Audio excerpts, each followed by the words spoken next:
ये जो राम मंदिर का जो प्राण प्रतिष्ठापना की कार्यक्रम हो रहा है, जिसमें प्रधानमंत्री से लेके सारे क्रिकेटर्स से लेके सारे एक्टर्स से लेके सब जा रहे हैं, ये एक इवेंट है। ये गुजरात मॉडल में जो इवॉल्व हुआ था 2002 से, वो हर बात में एक इवेंट करना है। एक्चुअली सनातन धर्म नहीं होता, हर धर्म सनातन है, क्योंकि सनातन का मतलब एंशिएंट, यानी पुराना, बहुत पुराना।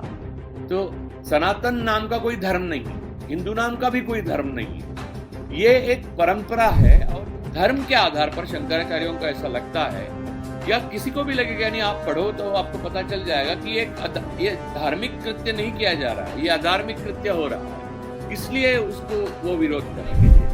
और ये कहने के लिए कि हिंदुओं का कोई महान काम हो रहा है। एक तो हिंदुओं का कोई महान काम यह हो नहीं है। अगर पढ़ने लिखने वाला आदमी हो, यानी ये आरएसएस बीजेपी वाले पढ़ने लिखने वाले लोग होते हैं, तो वो साइंस तो दूर की बात है, मॉडर्न साइंस से उनको कोई लेना देना नहीं है, बस उनको टेक्नोलॉजी का लाभ लेना है। लेकिन वो समझ जाते कि अपने धर्म ग्रंथों में क्या लिखा है। और ये सारी चीजें होने के बाद अगर आप मूर्ति की प्राण प्रतिष्ठापना करना भी चाहे, किसी भी, भले राम जी की, समझ लीजिए कि राम जी की मूर्ति की आप प्रतिष्ठापना करना चाहते हैं, तो फिर आपको जो विधि करने होते हैं वो बहुत जटिल है, और वो पूरे किए नहीं जा सकते इतने आसानी से। पहले तो उसका कलश बनना, जब जैसे जैसे जैसे जैसे कलश बनेगा, उसका पूरा ऊपर तक मंदिर पूरा बनेगा, उस पे गर्भगृह में कुछ विधि किए जाएंगे, उस विधि को ही 2-3 साल लग सकते हैं। नमस्कार, बोलता हिंदुस्तान में आप सभी का स्वागत। आज जो विषय हम लेने जा रहे हैं वो है राम मंदिर। राम मंदिर जो अयोध्या में बन रहा है, और राम मंदिर पे हम और कई बार आपसे बात करेंगे, और आप भी हमसे प्रश्न पूछ सकते हैं या बात कर सकते हैं। राम मंदिर का जो इशू है वो आज का नहीं है, वह आजादी के बाद ही किसी ने राम की मूर्ति बाबरी मस्जिद में रखी थी, और उसके बाद उस इशू को धीरे धीरे आगे बढ़ाया, जैसे कि आरएसएस करते हैं। मैं वहां जब इतिहास में जो हुआ उसके उसके उसके ऊपर मैं बोलने नहीं जाऊंगा, क्योंकि सब लोग उसके ऊपर चर्चा कर ही रहे हैं। आज जो हो रहा है उसके बारे में मैं कुछ कहना चाहता हूँ। पहली बात तो यह है कि आज की स्थिति में यह हुआ है कि चारों शंकराचार्यों ने राम मंदिर के उद्घाटन के लिए जाने के लिए ना कर दी है। इसकी एक वजह यह भी है कि वो कह रहे हैं कि शास्त्र अनुसार ये नहीं है। तो बात उनकी, अगर आप धर्म को मानते हैं या नहीं मानते हैं उस पर निर्भर करता है। लेकिन धर्म को अगर मानते हैं तो हिंदू नाम का कोई धर्म नहीं है, धर्म ब्राह्मण धर्म है, और यजुर्वेद में उसका स्पष्ट उल्लेख भी है। तो ब्राह्मण धर्म के हिसाब से वेदों के शुरुआती दिनों में कई सालों, 100 सालों तक, कई 100 सालों तक पूजा किसी मूर्ति की या किसी देवता की पूजा इस तरह के, यानी अवतार स्वरूप में, की ही नहीं जाती थी, यानी थी ही नहीं, वो शास्त्र सम्मत ही नहीं था। बहुत बाद में उसमें देवताओं का समावेश हुआ, और वो शायद जो समावेश हुआ उनमें श्री राम जी का कोई नाम नहीं है वेदों में। ये बात सबसे इंपॉर्टेंट है, सबसे महत्वपूर्ण है। पहले धार्मिक संकल्पनाओं के आधार पर अगर आप आगे बढ़ना चाहते हैं तो ये चुनाव राम मंदिर का उद्घाटन है। इसकी वजह दो है। एक तो धर्मशास्त्र के अनुसार अगर आप राम अवतार मान भी लें तो उनकी रामनवमी, यानी अप्रैल में एक दिन है जिस दिन पे तिथि के अनुसार उनकी जन्म का दिन आता है, उनका बर्थडे जिसको कहते हैं, उस दिन उनकी स्थापना की जा सकती है। एक दूसरी बात यह है कि अगर धर्मशास्त्र या फिर आप ज्योतिष शास्त्र को मानते हैं, हालांकि मैं नहीं मानता और मानना नहीं चाहिए, लेकिन बात यह है कि एक पढ़ने वाला आदमी, लिखने वाला आदमी हर चीज में अपनी राय रखता है, और हर चीज में थोड़ा पढ़ लेता है, जान लेता है। तो ज्योतिष के अनुसार अगर देखा जाए तो 22 जनवरी ऐसा कोई भी इतना महान दिन नहीं है, शुभ दिन नहीं है, जहां पर हिंदू प्रथा के अनुसार अवतार मानते भी हैं तो भी आप किसी मूर्ति की प्रतिष्ठापना की जाए, ऐसा वो दिन नहीं है। यानी असल में जनवरी पूरा ये महीना जो है वो हिंदू मास के अनुसार, महीने के अनुसार अगर देखा जाए तो इसमें कोई मुहूर्त ही नहीं आ रहा है। इसलिए मैंने पहले ही कहा कि चुनाव राम मंदिर है, क्योंकि ये सत्ता पक्ष चाह रहा है कि जल्द से जल्द ये हो जाए, ताकि इसका फायदा उठा सके। यानी जैसे कि पुलवामा में अपने 40 जवान शहीद हुए, और हमारे नेता ये बोल रहे थे कि क्या फर्स्ट टाइम वोटर ये शहादत पर वोट दे सकते हैं क्या? तो कोई भी हमारे जवान हो, हमारे किसान हो, हमारे भगवान हो, किसी के भी नाम पे आप वोट दीजिए, बस ये एक संकल्पना जो है उसके पीछे सारी चीजें घुमाई जाती है। तो राम मंदिर भी उसी का नमूना है। एक तो जब प्राण प्रतिष्ठा की जाती है, जैसे उद्घाटन का मतलब है प्राण प्रतिष्ठा, यानी हिंदू धर्म जिनको जानते हैं या नहीं जानते मुझे नहीं मालूम, क्योंकि मुझे इतना यकीन, पूरा यकीन है कि आरएसएस और बीजेपी में 99% जो फॉलो करने वाले हैं आरएसएस और बीजेपी को, वो अपने धर्म ग्रंथों का आदर इसीलिए करते हैं क्योंकि उन्हें वो पढ़ते नहीं है। अगर वो ठीक से पढ़ें तो वो आदर करना बंद कर देंगे, ताकि उनको रैशनैलिटी आ जाए और उनको समझ में आ जाए कि एक्चुअल धर्म ग्रंथों में कहा क्या गया है। जो कहा गया है उसके विपरीत ये सब चीजें हो रही है, इसलिए वो अपने आप को या तो उससे दूर, अधार्मिक कृत्य करने से दूर रखेंगे, या फिर उसमें पढ़ेंगे ही नहीं। खैर ये बात अलग है कि वो बिना पढ़े ही पूरी ज्ञान व्हाट्सएप यूनिवर्सिटी के द्वारा बांट देते हैं, और अक्षत भी बांट रहे हैं। एक तो चुनाव राम मंदिर कहने का एक मतलब ये था कि अगर 5 लाख आरएसएस के कार्यकर्ता, स्वयंसेवक और बीजेपी के लोग अक्षत लेके पूरे घर घर जाके बांट रहे हैं, तो ये कोई राम की प्रतिष्ठापना नहीं है। राम की प्राण प्रतिष्ठापना इस तरह से नहीं होती है। संगठन की एक काम है जो राजनीतिक काम है। तो राजनीतिक काम के लिए ये अक्षत बांटी जा रही है कि आपके दरवाजे पर कोई आए अक्षत लेके और कहे कि ये भगवान का काम है, डरा देते हैं। यानी मेरे घर में भी आए थे, मैंने इनकार कर दिया, हालांकि मेरे दोस्त ही थे, मैंने इनकार कर दिया, उनको बुरा लगा, लेकिन उनको बुरा लगने की ये वजह मैं मान नहीं सकता था। मैंने कहा अगर आपको बुरा लगे और इसकी वजह से मुझे आप कोई सजा देना चाहे तो दे सकते हैं, लेकिन मैं नहीं लूंगा। लेकिन अगर वहां पर आज मेरी माँ है नहीं जीवित, अगर माँ होती तो वो इस चीज को मानती नहीं कि ये लोग कर रहे हैं वो सही कर रहे हैं, लेकिन फिर भी सामने वाले का दिल रखने के लिए वो अक्षत और धागा और वो फोटो राम मंदिर का ले लेती। लेकिन असल में ये बात जो है वो हम अगर वेदों में पढ़ें, ठीक तरह से अगर वेदों को पढ़ा और सारे उपनिषदों को पढ़ा गया, तो हमें वैष्णव पंथ का वो जो उदय हुआ वो बहुत बाद में हुआ। उसमें अवतार की संकल्पना को फिर डाला गया। ये सारी चीजें बाद में उत्क्रांत होती गई, इवॉल्व होती गई। लेकिन असली जो धर्म ग्रंथ जिसे कहते हैं, यानी ऋग्वेद है, यजुर्वेद है, अथर्ववेद, सामवेद है, अथर्ववेद है, ये 4 वेद है, और ईश, केन, कठ, प्रश्न, मुंड, मांडुक्य, ऐतरेय, तैत्तरीय, छांदोग्य और बृहदारण्य, ये उपनिषद है। तो उनको आप ठीक तरह से पढ़ते हैं तो आपको समझ में आ जाएगा कि कहीं भी राम का उल्लेख ही नहीं, और ना ही राम की पूजा का कोई ऐसा विधि बताया गया है। तो शंकराचार्य गलत नहीं कह रहे हैं। अब शंकराचार्य की अपनी वजह हो सकती है, और वो उस वजह से मैं इत्तेफाक नहीं रखता, उस वजह से मैं ना ही उनको सपोर्ट करता हूं। लेकिन ये जो राम मंदिर का जो प्राण प्रतिष्ठापना की कार्यक्रम हो रहा है, जिसमें प्रधानमंत्री से लेके सारे क्रिकेटर से लेके सारे एक्टर्स से लेके सब जा रहे हैं, ये एक इवेंट है। ये गुजरात मॉडल में जो इवॉल्व हुआ था 2002 से, वो हर बात में एक इवेंट करना। तो जैसे कि हमारे यहाँ जीएसटी लगी तो भी रात को दिए जलाए गए, लाइट जलाया गया। जीएसटी से मीडियम साइज के और छोटे उद्योग पूरी तरह से डूब गए, फिर भी वो उस दिन रात को 12 बजे लाइट लगाकर जीएसटी लाया गया। और बाद में कोरोना आया जिसमें हजारों लोग मरे, वो कोरोना के टाइम में लाइट लगाए गए, दिए लगाए गए और तालियां भी बजाई गई।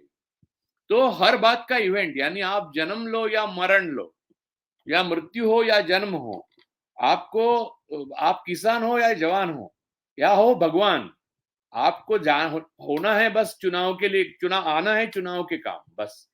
ये संकल्पना को लेकर भाजपा पूरा काम कर रही है और आरएसएस पूरा काम कर रही है। और ये अक्षत जो बांटी जा रही है और जो ये धागा बांटा जा रहा है, या ये मंदिर का प्राण प्रतिष्ठापना कर की जा रही है भगवान की, ये साधारण रूप से तो गलत है ही, मैं उस पे आऊंगा, लेकिन धार्मिक रूप से भी देखा जाए पूरी तरह से तो पूरा गलत है।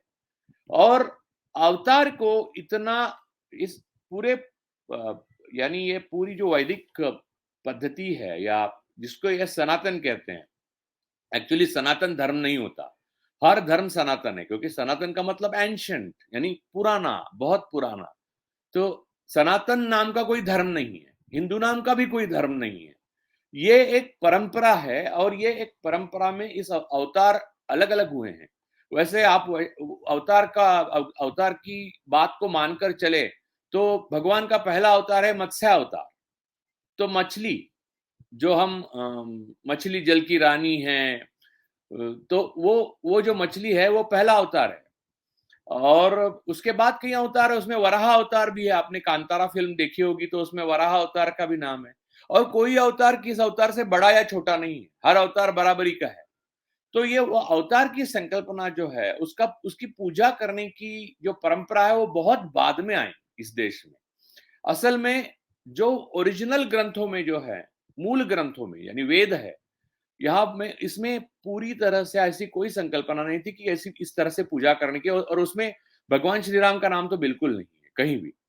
तो बात ये शास्त्र और धर्म से मिलती हुई नहीं है, उचित तो बिल्कुल है ही नहीं। अब जैसे कि वाल्मीकि रामायण हम कहते हैं, तो वाल्मीकि ने एक कथा लिखी है, एक वाल्मीकि ने पूरा रामायण रचा है। जैसे कि आप समझिए कि ग्रीस में होमर नाम के एक महान लेखक हुआ करते थे। तो उन्होंने इलियड और ओडेसी नाम की दो महाकाव्य लिखे। यहाँ पर भारत में इलियड और ओडेसी की जगह वाल्मीकि ने रामायण लिखी और व्यास जी ने महाभारत लिखी।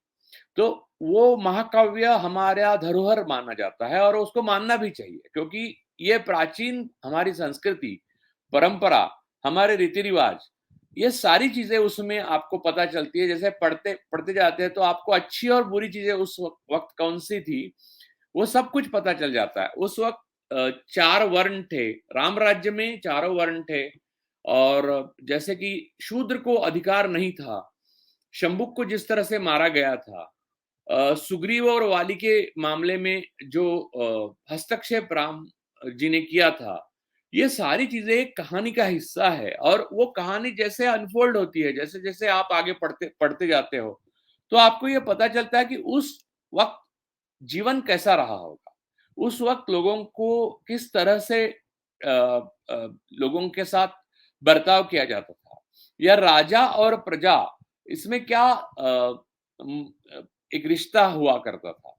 और सबसे बड़ी बात तो वर्ण थे, शूद्र थे, अतिशूद्र थे, तो उनको कोई अधिकार नहीं थे।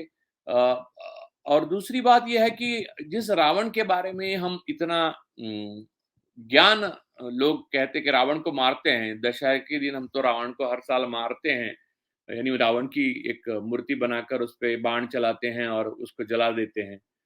तो रावण को सीता के स्वयंवर में बुलाया गया था। तो रावण कोई साधारण सा व्यक्ति तो था नहीं, वो भी ब्राह्मण था। यानी ये सारे अधिकार ब्राह्मण क्षत्रिय ही एंजॉय किया करते थे। तो रावण खुद आया था, रावण वो धनुष उठा नहीं सका, ऐसी कहानी में कहा गया। तो और कई रामायण के भी कई वो हैं, एक तो जैन जैन रामायण है, उसमें कुछ अलग कहानी है, उसमें राम को अलग तरीके से दिखाया गया है। तो ये सारी चीजों को अगर ध्यान में रखा जाए, यानी अगर पढ़ने लिखने वाला आदमी हो, यानी ये आरएसएस बीजेपी वाले पढ़ने लिखने वाले लोग होते हैं, तो वो साइंस तो दूर की बात है, मॉडर्न साइंस से उनको कोई लेना देना नहीं है, बस उनको टेक्नोलॉजी का लाभ लेना है। लेकिन वो समझ जाते कि अपने धर्म ग्रंथों में क्या लिखा है। और ये सारी चीजें होने के बाद अगर आप मूर्ति की प्राण प्रतिष्ठापना करना भी चाहे, किसी भी, भले राम जी की, समझ लीजिए कि राम जी की मूर्ति की आप प्रतिष्ठापना करना चाहते हैं, तो फिर आपको जो विधि करने होते हैं वो बहुत जटिल है और वो पूरे किए नहीं जा सकते इतने आसानी से।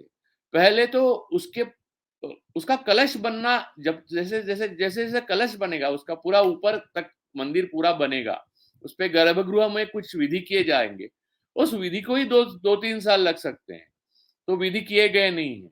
और ये सारी बातें शंकराचार्य द्वारा कही गई है और वो सच है, 100% सत्य है। 22 तारीख को कोई मुहूर्त भी नहीं है कि जिस दिन आप किसी अवतार को फिर से पृथ्वी पर प्राण प्रतिष्ठापना करने के लिए बुलाए। और ये जो मैं ये बोल रहा हूं, ये सब मानने वालों के लिए बोल रहा हूं, जो इस चीज को मूल रूप में एक कथा के स्तर पे मानते हैं, उनके लिए नहीं, जो जिसमें मैं भी आता हूं। लेकिन अभ्यास करना कोई गलत नहीं है, क्योंकि वाल्मीकि रामायण एक महान काव्य है, महाकाव्य उसको माना जाता है, उसे पढ़ना चाहिए। लेकिन मूल रूप में संस्कृत में भी उसको पढ़ना चाहिए और उसको उसी के साथ तुलसी रामायण में जो लिखा गया है हिंदी में, उसे भी पढ़ना चाहिए। फिर हर भाषा में उसका भाषांतर हुआ है, वो भी पढ़ना चाहिए। देखिए, बात यह है कि मुझे नहीं लगता है कि ये जो जितने लोग अयोध्या में 22 तारीख को आ रहे हैं, उसमें से एक ने भी संस्कृत में ओरिजिनल रामायण पढ़ा है। यानी कुछ पंडित होंगे जो एक्सेप्शन होंगे, अपवाद होंगे जिन्होंने पढ़ा है, लेकिन उन्होंने कथा की तरह पढ़ा होगा। उन्होंने analytical bend of mind apply नहीं किया होगा उसके ऊपर। तो उसकी जो उसके बारे में जो भ्रम पैदा किए गए हैं और अक्षत बांट रहे हैं, ये सारी बातें राजनैतिक है, इसका धर्म से कोई संबंध नहीं। भले आप मान के चलो कि हिंदुस्तान में रहने वाले लोगों का एक धर्म है जो बहुसंख्यक लोगों का धर्म है, जिसे हिंदू कहते हैं। तो वो हिंदू धर्म, हिंदू नाम का कोई धर्म नहीं है, लेकिन हम सुविधा के लिए उसे हिंदू कहते हैं। तो वो धर्म हो या सनातन धर्म, या सनातन यानी पुराना, यानी वो धर्म, उसमें उसके आधार पर ये सारी चीजें पूरी तरह से ख्याली और बनावटी है और राजनैतिक है, पकाई गई है। तो इसके लिए शंकराचार्यों ने इसका विरोध किया है, पहली बात। और दूसरी बात यह है कि धर्म के आधार पर शंकराचार्यों को ऐसा लगता है, या किसी को भी लगेगा, यानी आप पढ़ो तो आपको पता चल जाएगा कि ये धार्मिक कृत्य नहीं किया जा रहा है, ये अधार्मिक कृत्य हो रहा है, इसलिए उसको वो विरोध कर रहे हैं। उनका अपना विरोध का एक कारण है। लेकिन दूसरा एक कारण है जिसके लिए मैं आपसे थोड़ी सी बात करना चाहता हूं। एक तो इन्होंने राजनीतिक रूप से जो घोषणा दी थी, तो मंदिर वही बनाएंगे, वो बाबरी मस्जिद, तो मस्जिद के नीचे मंदिर था। तो आज कहीं भी इस धरातल पर कहीं भी आप खोदेंगे तो कुछ ना कुछ मिल जाएगा आपको। तो क्या बस्तियां उजाड़ देंगे सारी? तो पहले तो मस्जिद को गिराना नहीं चाहिए था, पहली बात। अब मंदिर को अंदर मंदिर बना था और ऊपर मस्जिद बनी गई, ऐसा कहते हैं, तो फिर बौद्धों का क्या? पुष्यमित्र शुंग जो राजा बने 2000 साल पहले, उनके आने के बाद हर बुद्ध का विहार और स्तूप गिराया गया और उसके ऊपर मंदिर बांधे गए, मंदिर बनाए गए। हालांकि ये भी नहीं, उसके बाद भी कई राजाओं ने आपसी लड़ाई में मंदिर को तोड़े हैं, मंदिरों को तोड़ा गया है। और बाकी तो आपको शंकराचार्य बता ही रहे हैं कौन कौन से मंदिर कहाँ कहाँ काशी के तोड़े गए हैं, काशी का कॉरिडोर बनाने के लिए। तो ये ये बाबर का ये बड़ा गुनाह था। और फिर उस वक्त मध्य युग में जो किया गया, उसके बाद हमें बहुत साल गया, आजादी मिली, उसके बाद जो हम एक सिविलाइज जीवन जी रहे हैं, हम को एग्जिस्टेंस, अस्तित्व में रह रहे हैं। हिंदू, मुस्लिम, ईसाई सारे लोगों को अपने धर्म की जो श्रद्धा है वो अपने घर में रखने के लिए पूरी मोहलत दी है संविधान ने। आप ये इस तरह का जो वायलेंस करके 1993 में जो वायलेंस हुआ, उसके बाद मस्जिद गिराई गई, क्योंकि पहली बात तो यह है कि अगर आप खोदेंगे तो हर जगह मत्स्य अवतार भी मिल जाएगा, आपको पानी मिलेगा, वहां मत्स्य अवतार मिलेगा, तो वहां मत्स्य का मंदिर बनाने जैसा है। तो हर अवतार है, 10 अवतार है, उसमें से 9 अवतार हो गए। और हम लोग कहते हैं कि 9वां अवतार बौद्ध अवतार है, भगवान बुद्ध को 9वां अवतार माने जाते हैं। तो भगवान बुद्ध की जो स्तूप है, विहार है, वो गिराए गए हैं, उसके ऊपर मंदिर बनाए गए। क्या आप वो भी मंदिर तोड़े और ऊपर से बुद्ध का? और खुद रामदास आठवले जो मंत्री हैं मोदी जी के गवर्नमेंट में, उन्होंने खुद कहा है कि वहां पर राम मंदिर कह रहे हैं, लेकिन बाबरी मस्जिद के नीचे बुद्ध मंदिर था। तो वहां बुद्ध मंदिर बनना चाहिए फिर। तो ये तो बहस ऐसी है कि आपको 10,000 साल पीछे ढकेल सकती है, फिर 1 लाख साल पीछे, फिर तो डायनासोर्स का मंदिर भी बनना चाहिए, क्योंकि उससे पहले डायनासोर्स थे। तो बात यह है कि आज से 2000-3000 साल बाद अगर हैरी पॉटर का कहानियां बहुत पॉपुलर हो गई और हरिपुत्र के नाम से मंदिर बनने लगे और उसके लिए लोगों में आस्था, झूठ के सहारे, झूठ के बल पर आप क्रिएट कर रहे हो और आप लोगों को भड़का रहे हो दूसरे धर्म के प्रति और एक विद्वेष फैला रहे हो, एक शांति देश की नष्ट कर रहे हो और एक बहुसंख्यक समुदाय को आप इस तरह से भड़का रहे हो कि वो पोलराइज्ड हो जाए और आपको वोट दे दे, और आप वोट के लिए सारी चीजें कर रहे हो और नाम आस्था का ले रहे हो और लोगों का भगवान के प्रति जो श्रद्धा है उसका गलत फायदा उठा रहे हो, ये सबसे गलत बात है और इसको धर्म में भी आधार नहीं है। और ये जो करने जा रहे हैं वो तो बड़ा अधार्मिक कृत्य है, क्योंकि धर्म के आधार पर अगर, यानी आप अभी एस्ट्रोलॉजी को एक्चुअली विज्ञान नहीं मानना चाहिए, ये एक सूडो साइंस है, लेकिन एस्ट्रोलॉजिकली आप भारत के जो पंडित लोग हैं उनके हिसाब से अगर आप देखें, और आप देखिए, आप किसी पंडित को बोलिए कि 22 तारीख को कौन सा मुहूर्त है, वो 22 तारीख किसी भी हालत में अगर जनवरी फरवरी में से एक दिन चुनना है तो इन्होंने 22 तारीख चुनी है, उसमें रिलेटिवली वो बेहतर है, ऐसा कहना था पंडितों का। और वो देखा जा सकता है, यानी उस दिन की बहुत एकदम साधारण सी चीज करनी पड़ती है। आप उस दिन की राशि कुंडली, लग्न कुंडली अगर बनाएंगे एस्ट्रोलॉजिकली तो आपको मुहूर्त पता चल जाएगा, तो आपको पता चल जाएगा चंद्रमा कौन से स्थान में है, गुरु कौन से स्थान में है, शनि कौन से स्थान में है, और किसकी दृष्टि किस पर है, और उस दिन क्या भगवान का जन्म हो सकता है या प्राण प्रतिष्ठा अपना हो सकती है, ये तर्क लगाए जा सकते हैं। लेकिन इसकी नींव जो है उसके ऊपर मेरा खुद का कोई विश्वास नहीं है, और आप भी मत रखिए, आप विज्ञान पे विश्वास रखिए। लेकिन विश्वास रखने वालों के लिए भी ये मैं ये कहना चाहूंगा कि अगर आप विश्वास रखते हैं, आप श्रद्धा रखते हैं, तो भी आप समझिए कि ये ठीक नहीं है। तो अगर इससे, और इस पे कोई भी मेरे साथ बहस करना चाहे तो मैं बहस करने के लिए तैयार हूं। तो बात यह है कि भगवान राम, मैंने कई बार इस प्रोग्राम में आकर कहा है कि भगवान राम की जो अवतार की महिमा है वो सारी सत्ता त्याग में है। हमें वाल्मीकि रामायण में कई चीजें अच्छी है, कई चीजें सही नहीं है। उस वर्णाश्रम का उस वक्त शूद्रों को न्याय नहीं मिलता था, ये भी तो राम राज्य का हिस्सा है। लेकिन उसमें अच्छा क्या है? तो अच्छा यह है कि राम अपने पिता के वचन को निभाने के लिए सत्ता को त्याग कर चले गए थे। ये राम की सबसे बड़ी कहानी है। अब जबकि उनके साथ जनता थी, उनकी पॉपुलैरिटी सबसे ज्यादा थी, उनको उस वक्त ट्विटर वगैरह होता, यूट्यूब होता, तो बोट्स नहीं लगाने पड़ते पॉपुलैरिटी के लिए, उनके अपने आप 100 करोड़ 140 करोड़ फॉलोअर सब्सक्राइबर बन जाते, इतनी जनता उनके साथ थी। उनके पिता उनके साथ थे, उनके उनके उनके लिए रो रहे थे, और आखिर उन्होंने अपना प्राण छोड़ दिए उन्होंने, तो क्यों राम वनवास चले गए तब। तो और उनके भाई जिनको राजा बनाना था, उनकी माँ को, भरत, यानी ऑपोजिशन पार्टी, वो भी कह रहे थे कि राम भैया हम नहीं बैठ सकते सिंहासन पे, आप बैठिए, ये आपका अधिकार है, यानी ऑपोजिशन पार्टी भी कह रही है कि आप सिंहासन पर बैठिए। लेकिन फिर भी राम अपने वचन के लिए, अपने पिता ने दिए हुए वचन के लिए अपनी सत्ता को त्याग क्यों, अपने सिंहासन को त्याग कर इसी अयोध्या से निकलकर वनवास चले गए। वनवास इसलिए क्योंकि वहां आदिवासी रहते हैं, जो मूल निवासी है वो आदिवासी है। राम बाहरी शहरी आदमी थे, राजा थे, तो वहां पर गए तो वनवासी हो गए। बाहर से जाते हैं वो वनवासी, वहीं रहने वाले आदिवासी, शबरी आदिवासी थी, राम वनवासी थे। तो राम वनवास चले गए और उन्होंने वनवास में ये सारी चीजें जो एक राजा जितनी पीड़ा भोग सकता है उतनी पीड़ा से वो गुजरे।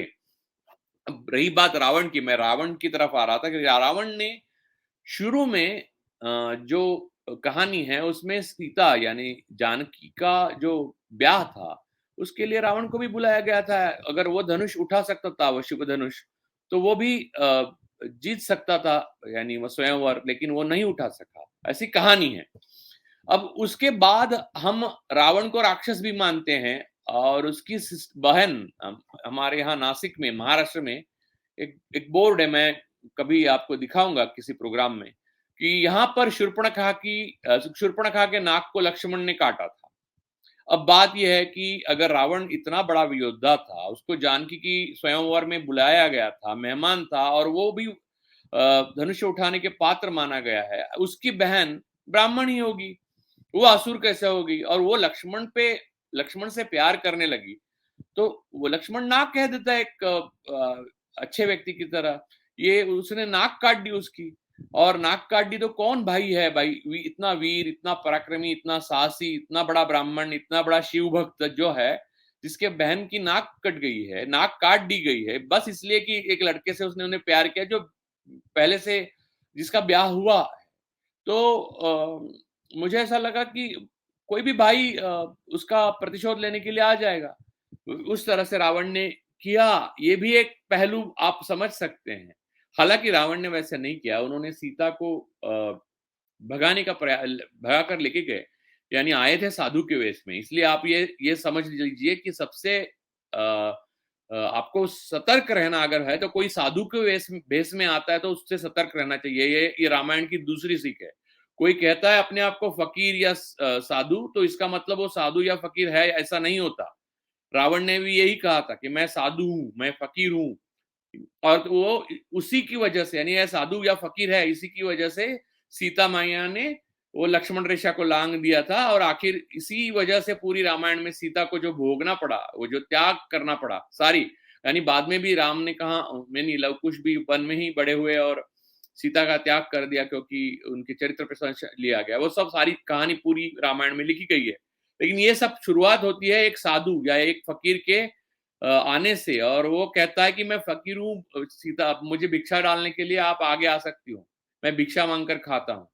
तो ये सीख है रामायण की। पहली क्या है कि राम वनवास चले गए थे और सत्ता त्याग दिए थे, तो ये एक पहली सीख है। और दूसरी सीख है कि हमेशा रावण आते हैं अगर सीता मैया को भगाने के लिए, तो वो फकीर या साधु के भेष में आते हैं, ये दूसरी सीख है।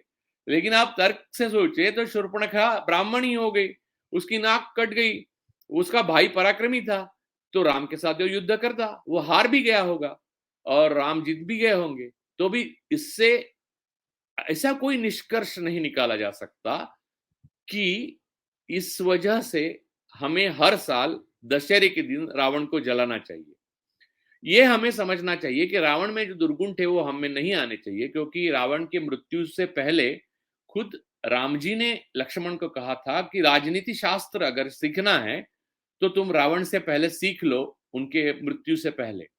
तो उनके पास जाके लक्ष्मण बैठे और उन्हें पूछा कि मुझे राजनीति शास्त्र सिखाओ, तो रावण ने उनको कुछ बात नहीं की। तो राम जी से लक्ष्मण बोले कि देखिए ये मृत्यु के समय भी अहंकारी हैं, मुझे नहीं सिखा रहे हैं। तो राम बोले कि आप गुरु बांधकर विद्या मानने के लिए उनके पास गए हो और उनके मस्तक के पास आप जाकर बैठे हो, वो किसे सिखाएंगे? आप पैरों के पास बैठिए क्योंकि वो गुरु है आपके। अब तो लक्ष्मण आके पैरों के पास बैठे और फिर राजनीतिक शास्त्र रावण ने लक्ष्मण को सिखाया। ये कहानी है, और इस कहानी का अक्षत लेके जो 5 लाख लोग बांट रहे हैं उनको कुछ भी मालूम नहीं है, वेदों के बारे में मालूम नहीं है, अवतार के बारे में मालूम नहीं है, वैष्णव संप्रदाय के बारे में मालूम नहीं है, 22 जनवरी का मुहूर्त क्या है ये मालूम नहीं है, और राजनीति कैसे खेली जा रही है कुछ मालूम नहीं है। और हिंदू कहेगा खतरे में है, हिंदू बिल्कुल खतरे में नहीं है। जब औरंगजेब जैसा शासक 51 साल इस देश पर राज कर रहा था तब भी हिंदू खतरे में नहीं था, क्योंकि उसके सारे मंत्री, बड़े बड़े मंत्री हिंदू थे। और यहां तक कि महाराष्ट्र की मराठा सल्तनत, जो पूरी मराठा, छत्रपति शिवाजी महाराज के बेटे संभाजी, उनके साथ उनकी मृत्यु हुई, उनको मारा गया औरंगजेब द्वारा।